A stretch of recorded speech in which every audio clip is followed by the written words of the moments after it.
Entre el 24 y el 29 de octubre de 1929 se produjo el crack de la Bolsa de Nueva York, la mayor caída de los valores de Wall Street de la historia.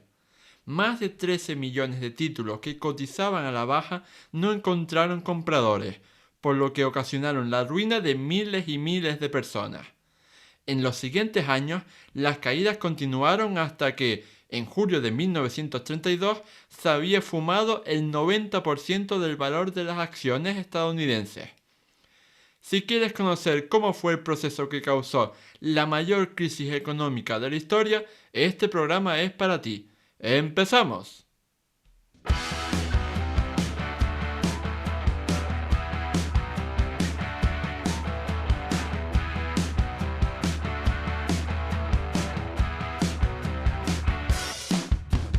Muy buenas a todos y bienvenidos al episodio 8 del podcast de Historia, el programa con el que cualquier persona puede aprender sobre historia independientemente de su formación o nivel de conocimientos previos. Soy Óscar Hernández, historiador y divulgador histórico. Me puedes leer en mi web Historiae y puedes seguirme y contactar conmigo en mis perfiles en Facebook, Twitter e Instagram. Los que me conocen personalmente, me leen en la web o me siguen en las redes sociales, saben que mi especialidad es la historia antigua. Pero eso no significa que este podcast vaya a ser solo sobre esa época. Más que nada porque tengo muy buenos amigos que me ayudarán a desentrañar los misterios ocultos en otras épocas.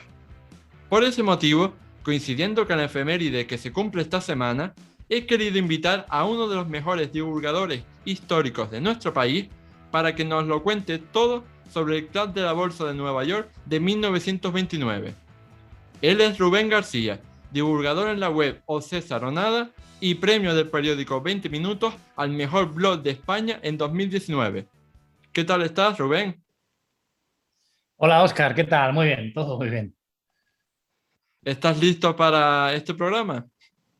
Estamos preparados para meternos en un auténtico crack.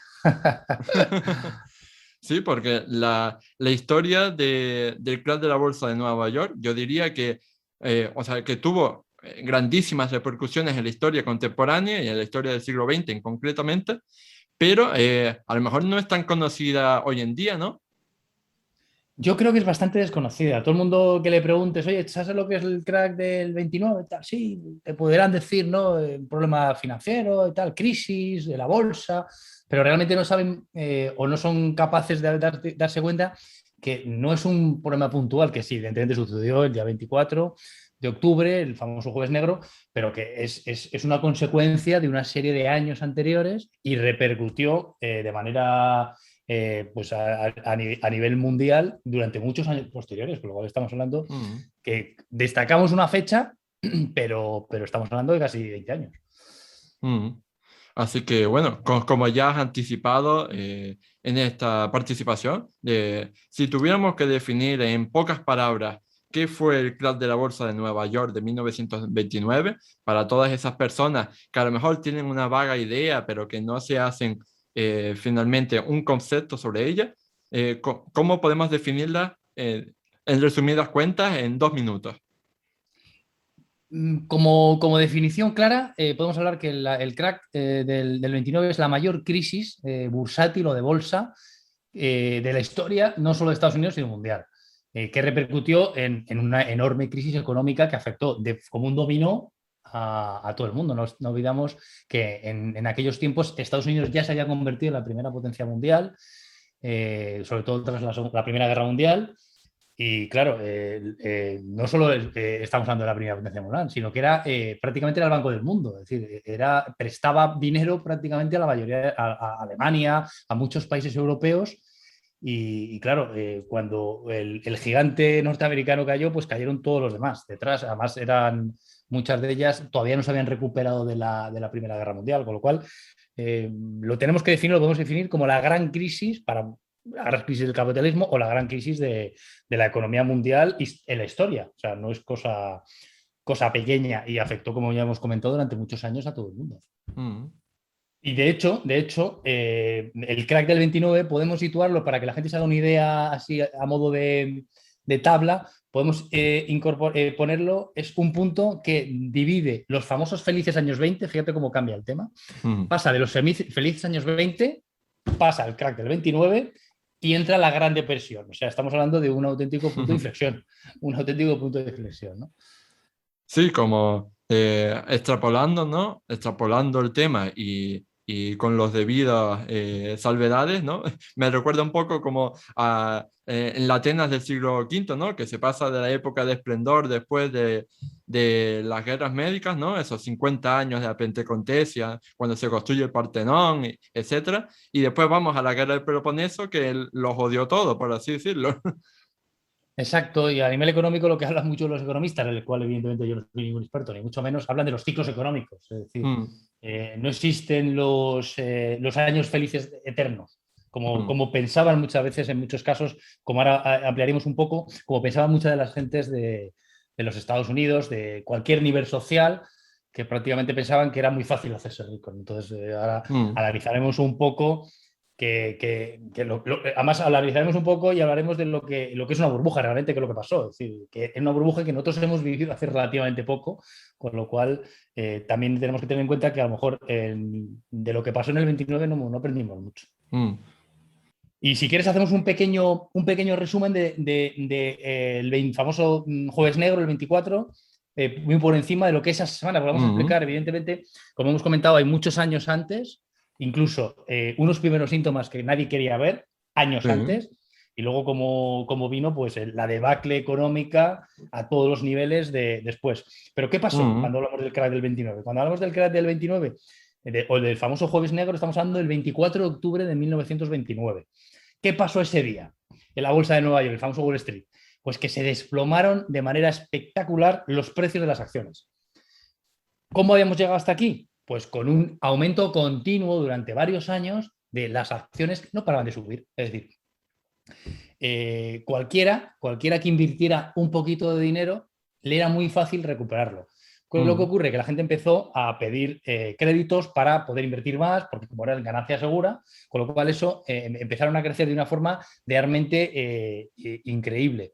¿Qué es lo que pasó? Pues que esa semana, digamos que de repente, un día, en concreto, justo el día anterior por la tarde, alguien de repente empieza, o sea, un grupo de personas empiezan a vender acciones o empiezan a aumentar la venta de acciones. De repente, claro, cuando tú estás habituado a que todo suba, todo suba, todo suba, y todavía tantísima demanda, mm, que la gente pues seguía comprando y seguía pidiendo créditos para seguir comprando, seguir comprando. Pero de repente, digamos que el miércoles 23 por la tarde, a última hora, se invierte esa tendencia y empiezan a aumentar órdenes de venta, algo que era bastante poco habitual. Con lo cual, al día siguiente, ante esa tendencia que había pasado justo a última hora de la tarde del miércoles, el famoso jueves vino el debacle, porque cuando la mayoría de la gente se empezó a dar cuenta de que no estaban subiendo los precios, que estaban bajando, pues lo que querían era perder lo menos posible, con lo cual automáticamente se estima que alrededor de 13 millones de acciones salieron a la venta en un mismo día.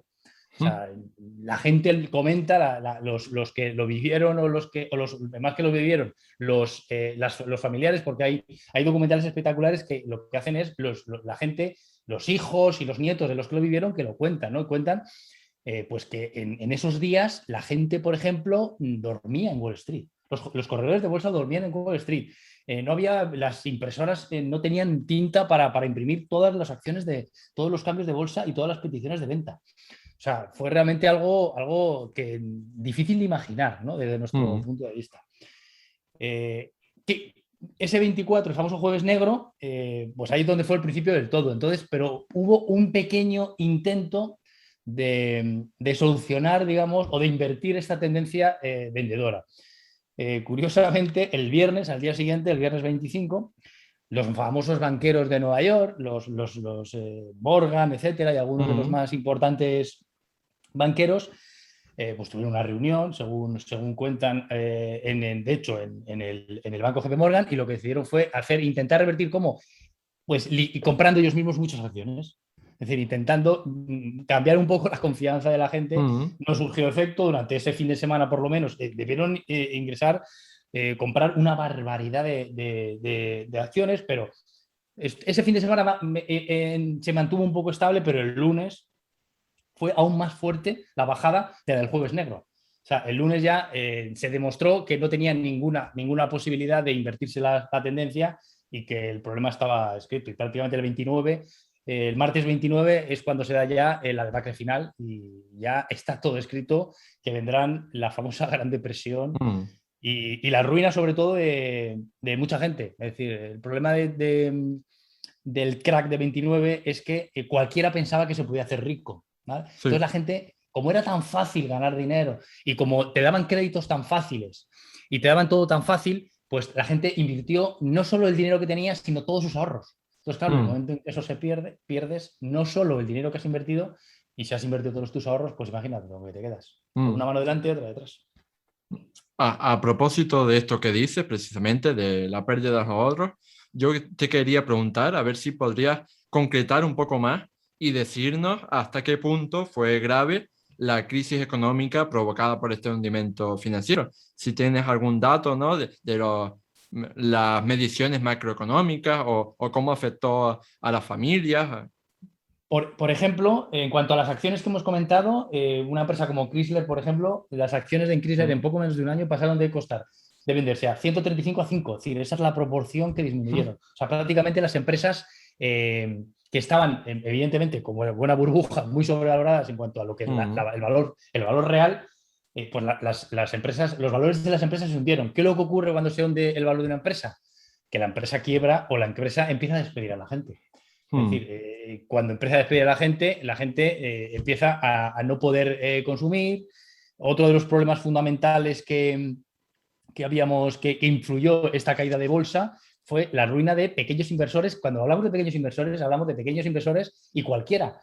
Hay muchos mitos por ahí de los famosos limpiabotas, ¿no? Los famosos mm, limpiabotas que se ocupaban de limpiar el calzado a los grandes de Wall Street, que también comenzaron a invertir en bolsa. Con lo cual, no sabían absolutamente nada de economía, pero sabían perfectamente que era una forma muy fácil de hacerse millonario. Incluso llegué a leer, no sé dónde, pues alguien, el hijo de un limpiabotas que había aprendido a leer con los libros, con los periódicos de bolsa.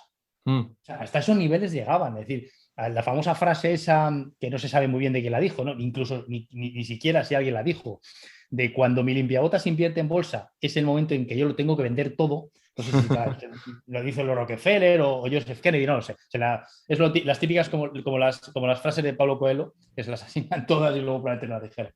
Pero es una forma de decir, nadie sabe nada de por qué está pasando, pero todo el mundo lo hace. Con lo cual, mm, es un momento importante a lo mejor para irnos.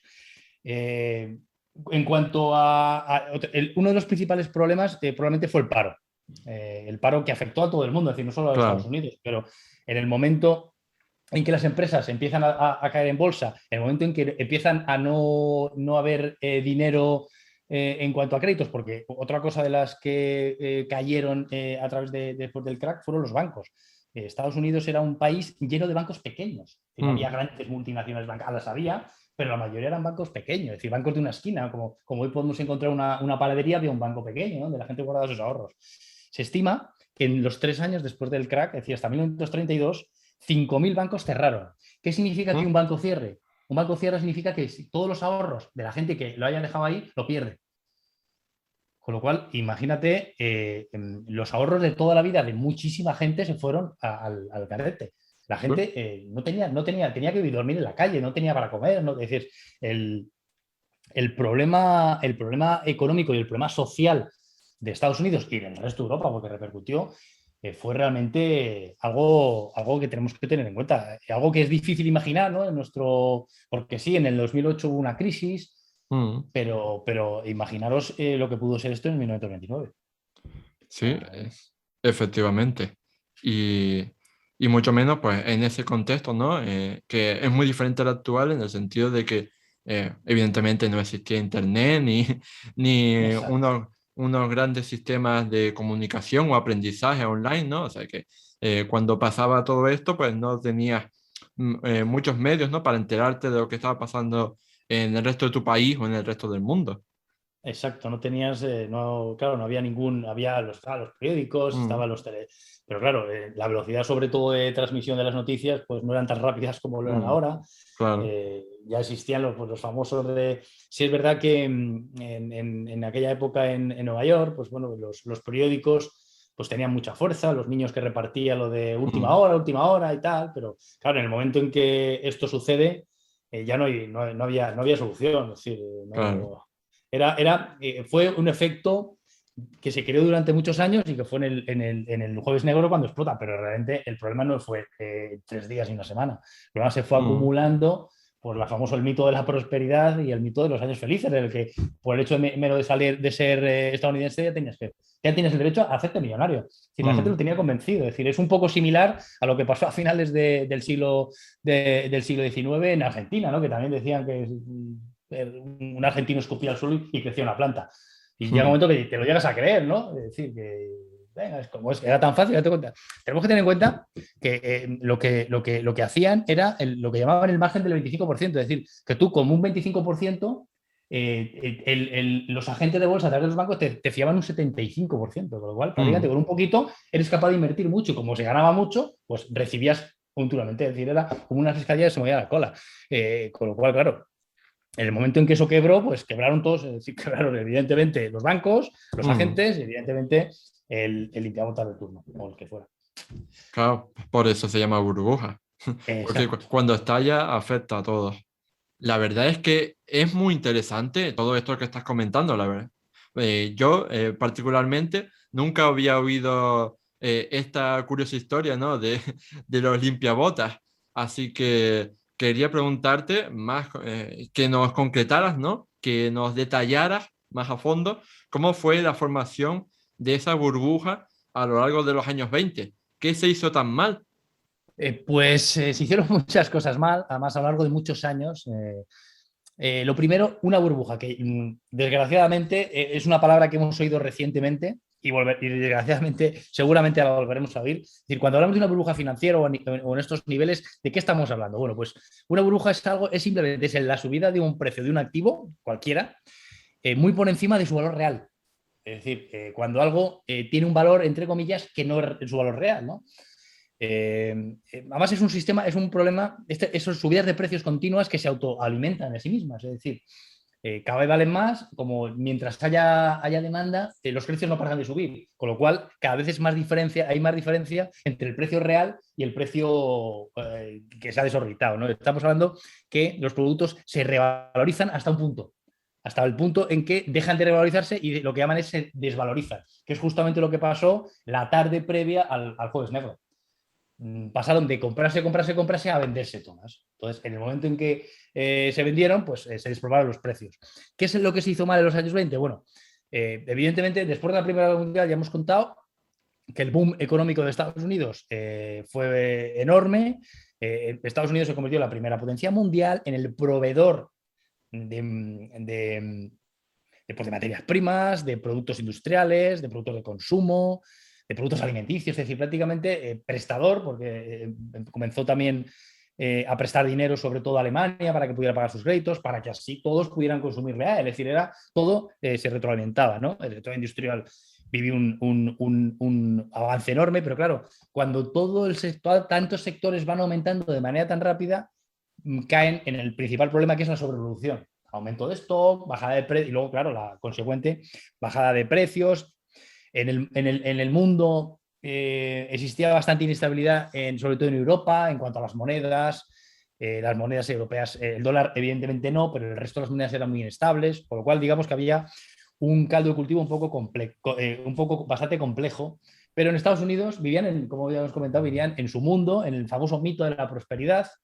Se empezó a oír la famosa frase de compre ahora, pague después, los famosos pedir créditos para comprar. Y esto llegó evidentemente también a la bolsa, ¿no? El afán de enriquecerse de manera rápida, sin esfuerzo, y la mejor forma, si tú alguien, en aquellos tiempos, cualquiera que preguntara, oye, ¿cómo puedo invertir? Todos te respondían lo mismo, invierte en bolsa.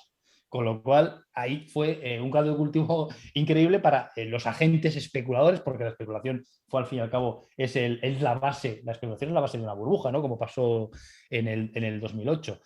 Y evidentemente los inversores pedían prestado a la gente de bolsa, a los bancos, es decir, había créditos fáciles y el aumento continuaba porque había demanda. En los precios de acciones, como habíamos comentado, no paraban de subir y la gente pues invertía todos sus ahorros hasta que los famosos años 20 se fueron al garete con el crack. Con lo cual, ¿qué se hizo mal en los años 20? Pues pensar que todo iba a ser, todo el futuro iba a ser, todos iban a ser ricos y todo iba a crecer de manera indefinida. Esto, cuidado, porque ya pasó. Oscar, si no recuerdas, cuando con el espectacular crecida de precios con la burbuja inmobiliaria del 2008, yo oía mucho habitualmente decir, es que las casas nunca bajan. Tú seguramente también lo habrás oído. Entonces, ¿lo dirías? Bueno, yo tengo que decir que en 2008 estaba en tercero de la ESO, así que evidentemente a esas edades no te Es que interesa nada la economía. eres muy joven, eres muy joven. Pues yo era habitual oír eso, es que los precios como era como la inversión segura, ¿no? Es decir, es que los pisos nunca bajan. Es decir, como si estuvieran fuera de la oferta y la demanda, en fin. Y casualmente la similitud es muy grande con lo que pasó entonces con la bolsa, ¿no? Me imagino que alguien diría que la bolsa nunca baja. La bolsa solo sube, ¿no? Es decir, y pues eso es lo que grande de las cosas que se hizo mal, ¿no? Evidentemente, otro de los problemas achacables probablemente fue la falta de control de los bancos. Los bancos, había muchísimos bancos en Estados Unidos que prestaban dinero sin ningún control y no les exigían tener. Luego sí surgieron reformas que les obligaban a tener gran parte del dinero en efectivo, Mm. pero prestaban dinero sin. Claro, la Reserva Federal les prestaba dinero a los bancos a un interés muy bajo, aproximadamente el 5%, con lo cual, claro, todos ganaban. Al final, como hemos comentado, todos ganaban hasta que todos perdieron, claro. Y ante esta situación tan dramática, ¿no? Como has comentado, llena de paro y hundimiento económico y cierre de empresas y de bancos, quería preguntarte si hubo alguien o conoces de alguien que ya en los años 20 advirtió, ojo, ojo, que esto lleva un mal camino, que vamos a acabar mal. O sea, me refiero, ¿crees que hubo alguien que advirtió de la crisis que estaba a punto de estallar antes de que estallara? Sí, de hecho, los primeros síntomas más o menos comienzan alrededor de 1928, un año antes más o menos ya empiezan a notarse los primeros síntomas, sobre todo porque las empresas estaban acumulando demasiado stock, es decir, no había suficiente consumo, había consumo sí, pero no era el suficiente para el que estaba produciendo, es decir, había una superproducción, lo que llaman una superproducción y un subconsumo, es decir, se producía más de lo que se consumía, es decir, no llegaban Mm, a tanto. ¿Por qué? Pues porque los salarios no habían crecido tanto para poderlo gastar, o porque esto que origina simplemente si hay un stock de productos, evidentemente los precios bajan. Y si los precios bajan, el desempleo aumenta, con lo cual ese tipo eso no es de la noche a la mañana, eso a lo largo, más o menos desde 1925, poco a poco ese tipo de datos empezaron a surgir. Evidentemente sí que hubo, no recuerdo el nombre, pero sí que hubo algún gran banquero que sí que advirtió, pero esto es como todo, ¿no? Cuando estás de fiesta mm, y viene un aburrido a decirte hay que cortar la música, le echas. claro. Mm, Entonces, claro, es decir, era muy difícil asumir. De hecho, el gobierno el gobierno de Hoover, que era el presidente de entonces, en el que fue elegido precisamente en 1929, pues tampoco hizo gran cosa. De hecho, tenía o se estima que tuvo bastantes reuniones con los banqueros, temas de monopolio, con lo cual tampoco hizo nada. Con lo cual un poco lo dejó ahí mm. y digamos que lo vieron, pues me imagino que los grandes banqueros algo verían, como ahora veremos con alguna frase curiosa de alguna gente de bolsa, pero no hicieron nada, con lo cual Mm. eh, pasó lo que pasó. Ya. Tengo entendido que aparte de todas las consecuencias económicas evidentes, una de las peores consecuencias también de este crack de la bolsa y de la Gran Depresión que siguió durante muchos años es que la tasa de suicidios se multiplicó, o sea, llegó hasta cuadruplicarse o más. Sí, Supongo que por todas esas personas que estaban ahogadas por las deudas. Entonces, sí, pero quería que nos hablaras un poco de eso, ¿no? con el tema de los suicidios, yo creo que es más mito, fíjate. He Ujú, estado investigando un poco el tema de los suicidios y realmente, porque hay incluso datos por ahí, gente que afirma que murieron, que se tiraron por la ventana, o bueno, se suicidaron más de ujú, 100 personas. Realmente probado no está. Es decir, por eso te comento un poco que los datos son contradictorios y probablemente exageradísimos. ujú, En aquellos momentos la prensa, pues la prensa sensacionalista, me imagino que multiplicaría todo, incluyendo los ujú, suicidios, con lo cual es improbable que murieran tantos. No hay datos, por lo menos. Los datos que hay, se conocen los datos de personas que sí se suicidaron y no estamos hablando de 100 ni mucho menos. Es decir, hay aproximadamente 3-4 casos los que pueden estar confirmados con nombres y apellidos. ujú, Evidentemente, incluso hay algún estudio que prueba que el año anterior, en el mes siguiente porque contamos desde el crack o desde la semana del crack de la bolsa, un mes después, en ese, ujú. en ese Sí. periodo, el año anterior, 1928, hubo más suicidios que en el mismo periodo del año 1929, con lo cual, y de hecho, de los suicidios que hubo, uno de ellos fue en Manhattan, ¿no? Que fue un presidente de un banco que se pegó un disparo y ni siquiera se tiró. Ajá. Sí, es verdad que algunos, un par de ellos, perdón, un corredor de bolsa y un director de una empresa sí se tiraron por la ventana, pero son casos muy, muy contados y de luego no son centenares ni mucho menos, como Ujú, en muchos sitios sí se afirma. Además son, por lo menos en los que yo he investigado, sí que son con nombres y apellidos. ujú, Y famosos, pues no, ujú, famosos no hay, pero de famosos sí te quiero hablar, hablando de famosos, ujú. sí te quiero hablar un poco de dos famosos que perdieron mucho, mucho dinero, Ajá. muchísimo dinero. Sí. El primero es Churchill, Winston Churchill, Oh. que curiosamente, cuando cayó la bolsa estaba de viaje en Nueva York, estaba de viaje en Ujú. Estados Unidos, perdón, y no sé si el mismo jueves o el miércoles estaba en Nueva York, o sea que lo vivió de cerca. Y el señor Churchill perdió medio millón de libras actuales al cambio de hoy. Chu. Medio millón de libras. O sea, una auténtica barbaridad. Y lo más curioso que he leído, que unos días antes Ujú. de estallar, es decir, no sé si el 19, creo, el 19, el 18 de octubre de ese mismo mes, es decir, 5 días antes del Jueves Negro, escribió a su mujer, que está la carta, escribió a Clementine, Sí. diciendo, alabando lo bien que le iba la fortuna en las finanzas. O sea, que a los 5 días pierde medio millón de libras actuales, que entonces sería más. O sea, alucinante. Lo de Churchill, madre mía, vaya. Y otro caso muy curioso, bueno, es que a mí me encanta este hombre, era Groucho Marx. Ajá. Lo de Groucho Marx, además lo pone en su autobiografía, ¿no? Que es un libro que me he leído que me parece espectacular, aunque bueno, habla de su vida, pero no sabes si está en broma, como era él, ¿no? No sabes si está hablando en Sí. serio o en broma. Según cuenta, él llegó a perder $240.000 en la bolsa. Pasa que, claro, él siempre lo contaba un poco como, lo explica con un poco de broma, ¿no? Y de, Ujú. bueno, perdí por 120 semanas de trabajo. Estábamos hablando que había trabajado como si hubiera trabajado más de 2 años gratis, básicamente, para pagar todo eso. Pero es que llega a contar que incluso le ganan, o sea, fíjate lo que era para esto, esta gente, ¿no? Esta Ujú. gente que trabajaba y tenía bastante buena vida, ¿no? Que llegaron incluso a retrasar sus actuaciones para poder comprar en bolsa. Eso lo dice en su biografía. Sí. O sea, hasta este punto llegó y comenta también que cuando estalló todo y se fue todo al garete, su corredor de bolsa le llamó por teléfono y le dijo, que yo creo que es crítico, le dijo, Mars, la broma ha terminado. Mm. O sea, eso se lo dijo su corredor de bolsa cuando ya todo se había ido al garete. O sea, la broma, o sea, él mismo asumía, el corredor de bolsa asumía que era una broma, pero una broma que había salido caro, evidentemente, a él. Bueno, me imagino que el corredor también habría perdido dinero, pero estamos hablando de mucho dinero. Pero bueno, en su autobiografía lo se lo toma con humor, como Groucho lo toma todo con Mm. humor. Sí. Pues sí, Pero sí, sí. hay que tener mucho humor para tomarse con humor el haber perdido tanto dinero. Exacto. Y bueno, sabemos que al final, muy poquito a poco, pues Estados Unidos empezó a salir un poquito adelante gracias al llamado New Deal, que fue un programa económico implantado por el presidente Roosevelt una vez que llega a la presidencia. Entonces, quería que nos contaras un poco cuáles fueron las principales medidas de este New Deal tan famoso, ¿no?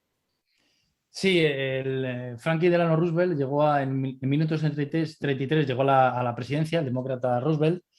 Sucedió a Herbert Hoover, que fue presidente justo el mismo año del crack, la verdad es que fue llegar y besar el santo. Y la verdad es que a Hoover siempre se le ha acusado de no hacer absolutamente nada, de ser extremadamente liberal, de dejar el mercado que actuara solo. Realmente no siempre fue así, porque de hecho llegó con las empresas sí llegó, por ejemplo, a límites salariales para que no bajaran, le dio por hacer obras públicas, con lo cual incrementar el gasto de manera bastante... De hecho, tiene una famosa, creo que es la prensa Hoover, que debe ser brutal, Sí, ¿no? Pero sí es verdad que cuando llegó Roosevelt hizo el New Deal, que es fue un cambio muy grande en la política habitual que había tenido, la política que había tenido, sobre todo política económica y social.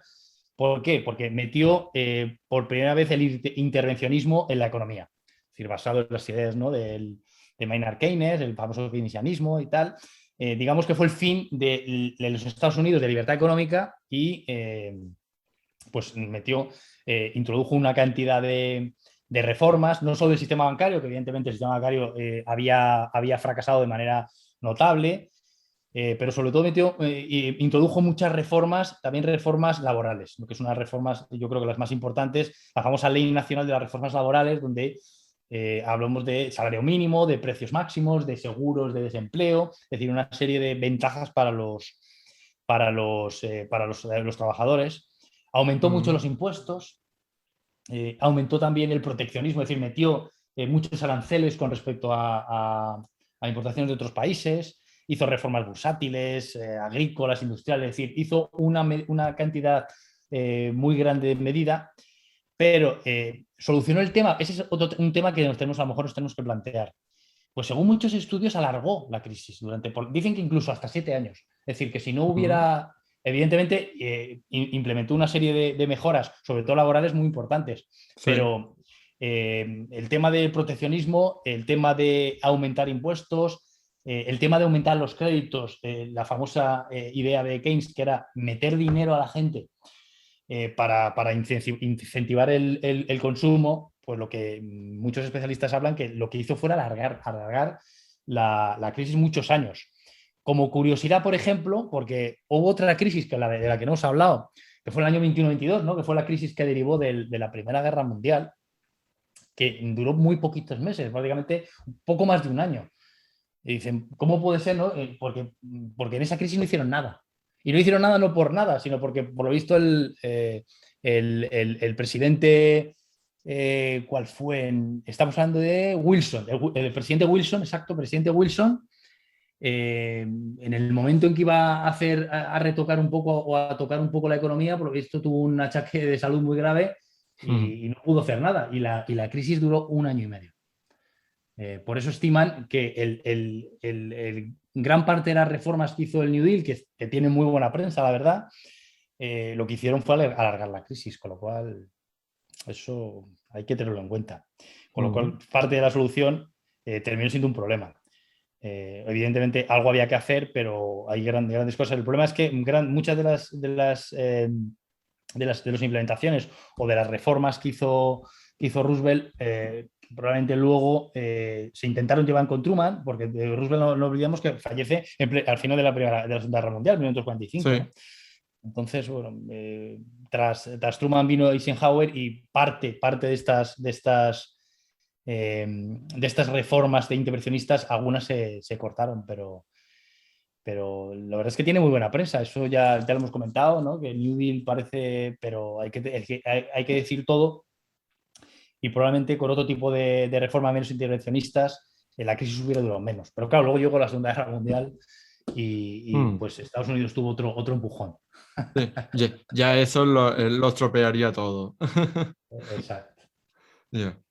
Evidentemente, y en esos años, pues también estaba empezando, ¿no? En Alemania la, la amenaza, ¿no? Del nacionalsocialismo, del nazismo y de Adolf Hitler, así que de Estados Unidos no solo miraba para sus adentros, sino que también miraba preocupado lo que estaría pasando en Europa.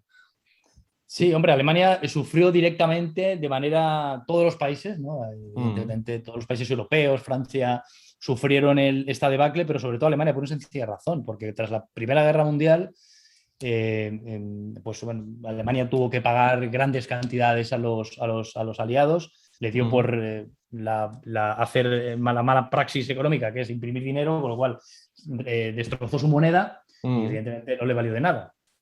Eh, entonces fue Estados Unidos la que tuvo que salir, digamos, al quite y fue la que tuvo que prestar dinero a los alemanes para que estos a su vez pudieran pagar a los aliados, ¿no? Sobre todo a los franceses. mm, Pero claro, cuando esto se cae, todos los bancos se caen, lo primero que se corta es los créditos exteriores, con lo cual sí.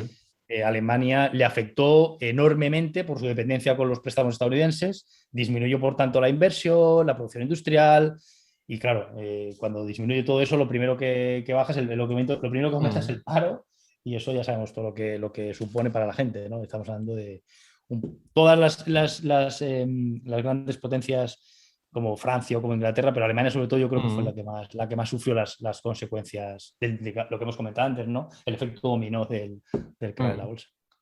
Entonces, sería acertado decir que el crash de la bolsa del 29 y la Gran Depresión fueron una causa directa del aumento de popularidad del partido nazi de Adolf Hitler, ¿no? Claro, exacto. Estamos hablando en un momento donde había una cantidad de paro enorme, donde todos trataron, claro, estaban los enormes aranceles que estaban, porque todos los países, no solo Estados Unidos, también Inglaterra o Reino Unido se metió en su Commonwealth, ahí un poco por el tema de comercio, con Mm, lo cual la única solución que pudo solucionar el tema del paro en Alemania fue la industria armamentística. Eso fue lo mm, que provocó un descenso del paro. Eso y aumentar, por ejemplo, el aislarse del resto de los países, ¿no? Digamos, una política autárquica. mm, Hubo también algún intento de revolución con apoyo de la Unión Soviética, con lo cual empezaron a unirse contra comunistas, contra cualquiera que pudiera acusar de todo, ¿no? Entonces, ahí, evidentemente, unido con el odio que sentían los alemanes y que promovieron el nacionalsocialismo contra los impuestos de guerra, contra los franceses, contra Estados Unidos, mm, pues evidentemente fue el caldo de cultivo para surgir políticas o partidos como todos conocemos, el mm. nacionalsocialismo, o en Italia o en todos estos países, sí, evidentemente. Bueno, pues hemos hablado un poco, ¿no? Hemos mencionado cómo afectó el crash de la bolsa del 29 a Alemania, ¿no? A Estados Unidos, sobre todo, ¿no? Y incluso has mencionado también al Reino Unido, pero yo te quería preguntar si conocías algo sobre cómo afectó a nuestro país, a España. Cuando sucedió el crack aquí en España, estamos hablando de la dictadura de Primo de Rivera, la época de Primo de Mm, Rivera. Lo que, claro, evidentemente lo que se pararon aquí fueron las inversiones de fuera. Hubo un parón muy importante, por ejemplo, en las obras públicas.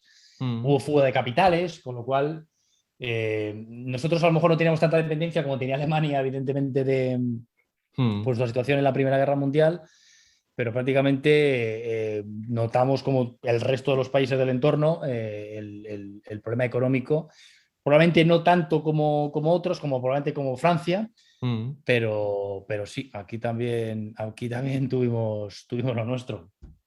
Y otra pregunta que quería hacerte es que más allá de la crisis económica sobrevenida, ¿no? Que estamos sufriendo ahora por la pandemia de coronavirus, la última gran crisis económica súper fuerte que vivió el mundo fue en 2008. Así que quería Sí. hacerte una pregunta evidente. Para que lo comprendan nuestros oyentes, ¿qué diferencias hay entre la crisis económica de 2008 y la crisis económica de 1929? Vale, además incluimos tanto la crisis financiera del 29 como la del 2008, podemos incluir incluso la crisis actual promovida por el COVID, aunque tiene matices diferentes a las otras dos, pero como común en las tres, por ejemplo, podemos hablar que son probablemente crisis sistémicas, es decir, lo que hemos comentado antes un poco, ¿no? Muy brevemente, que son los ciclos económicos. Es decir, que nada crece eternamente y que normalmente, y más ahora mismo en los tiempos actuales, que afectan a todos los países. Es decir, tanto, no solo, bueno, en el 29 también, ¿no? Afectó, pero Mm, en el 2008 probablemente sí afectó a más, porque en el 29 afectó a Europa principalmente, no tanto Hispanoamérica, sí les afectó obviamente, pero no tanto como a lo mejor sí afectó en el 2008. Con respecto a la relación, sobre todo, encontramos una similitud muy grande entre la del 29 y el 2008, porque ambas las podemos catalogar como colapsos del sistema financiero. Es decir, hay un estancamiento del dinero, el dinero desaparece, el dinero, el dinero bancario desaparece de estar disponible para la gente, con lo cual es lo que podemos llamar una burbuja financiera, ¿no? Unas, evidentemente, una fue por la compra masiva y luego el desplome de los precios de las bolsas, y otro probablemente por otro activo como las hipotecas bancarias, ¿no? Pero el tema del COVID es un poco distinto porque ahí estamos hablando de un problema sanitario, ¿no? Que mm, no fue al mismo nivel. Pero también podemos destacar que tanto en el 29 como en el 2008, en ambas se aplicaron políticas de carácter keynesiano, es decir, políticas donde se aumentaban los presupuestos, los gastos presupuestarios, y donde se trató pues, de poner dinero, digamos, en el bolsillo de los contribuyentes, ¿no? Que no siempre funciona, pero bueno, fueron las políticas que se tuvieron en cuenta. mm,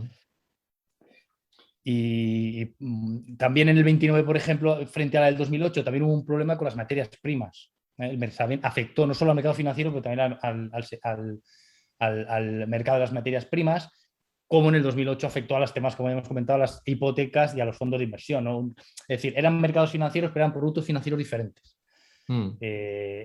Evidentemente, cualquiera podría pensar, claro, es que son cíclicos, es decir, nos podríamos hacer, en un momento dado, podéis hacer una pregunta: ¿podría caer el sistema capitalista con este tipo de, de crisis? Yo creo que no, desde mi punto de vista yo creo que no, más que nada porque no hay un modelo alternativo que supere el sistema capitalista, que tiene sus pros y sus contras, y ese tipo de, tenemos que asumir, ¿no? Que ese tipo Mm, de crisis son cíclicas, es decir, y bueno, en el 2008, a lo mejor en el 2040 o 30 o antes, pues sufrimos otra.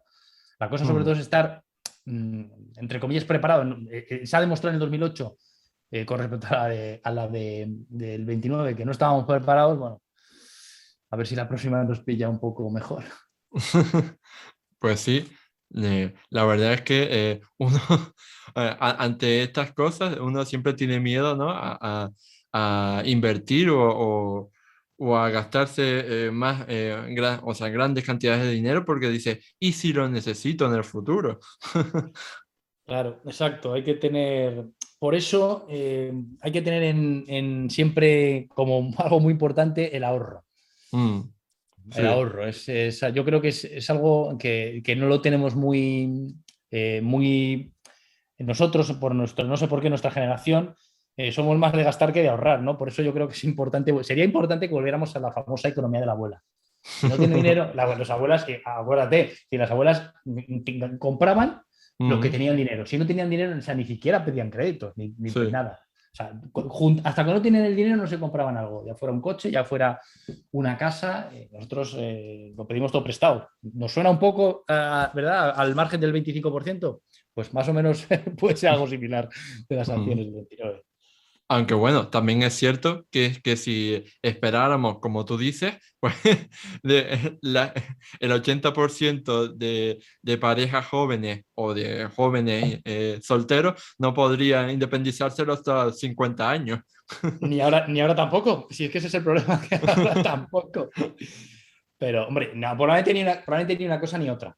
Probablemente, no olvidemos que la crisis del 2008 fue por no pensar a medio plazo, ni siquiera a largo. Mm, Por no pensar un poco qué podía pasar si me echaban del trabajo, por ejemplo, ¿no? Es decir, claro. ese tipo de cosas, es decir, no estamos hablando de, como hemos comentado, de no me compro un coche hasta que no tenga el dinero, porque igual no te lo compras nunca entonces, Mm, pero un poco tener un poco medida de que nada es perfecto, y lo mismo que debieron pensar en los años 20, que no iba a ser siempre los años mm. felices, pues tenemos que aprender un poco de todas estas crisis económicas, o deberíamos aprender un poco. Claro, es lo que he oído muchas veces, que no sé si tú estarás de acuerdo, pero yo he oído muchas veces, ¿no?, la expresión de que vivíamos por encima de nuestras posibilidades.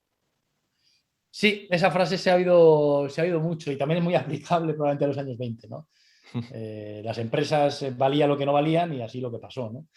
Sí, a ver, es como todo, es decir, si nosotros pedimos mucho, mucho dinero prestado, ese dinero llega un momento que si mucha gente pide mucho dinero prestado, ¿dónde está ese dinero? Es decir, uno de los Mm, primeros principales problemas que pasó en el año 29 era que no había rigor en cuanto a el dinero que podían prestar los bancos. Ya hemos hablado que mm, cayeron mucho, que eran bancos muy pequeños. Es decir, no se les exigía tener el dinero que prestaban. De hecho, se considera que durante todos esos años 20 no hubo aumento, es decir, no hubo aumento monetario. mm, No hubo más dinero en los años, en el año 20 no había más dinero que en el año 30 aproximadamente. Es decir, no hubo, no estamos hablando del dinero o como pasó en Alemania o como ha pasado en Argentina, que empiezan a imprimir dinero como locos. No, no. Lo que se hizo, lo que aumentó fue el crédito, es decir, dinero ficticio, pero el sí, dinero real no aumentó en ningún momento. Con lo cual, claro, estamos hablando que al final todo es ficticio. Entonces, si todo el mundo empieza a, a, a solicitar créditos y créditos fáciles, créditos fáciles, porque no olvidemos que de lo que pasó en el 1929, es decir, era una especie de